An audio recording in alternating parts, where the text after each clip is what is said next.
আলুটিলা গুহায় আসতে চাইলে প্রথমে খাগড়াছড়িতে আসতে হবে।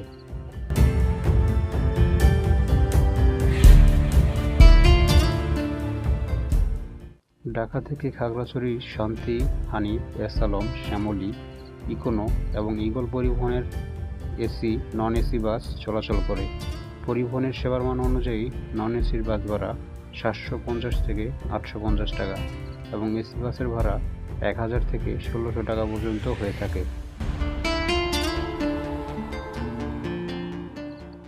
তারপর খাগড়াছড়ি থেকে স্থানীয় পরিবহনে আলুটিলা গুহায় যেতে হবে। খাগড়াছড়ি শহর থেকে 7 কিলোমিটার দূরে মাটিরাঙ্গা উপজেলায় আলুটিলা গুহা অবস্থিত।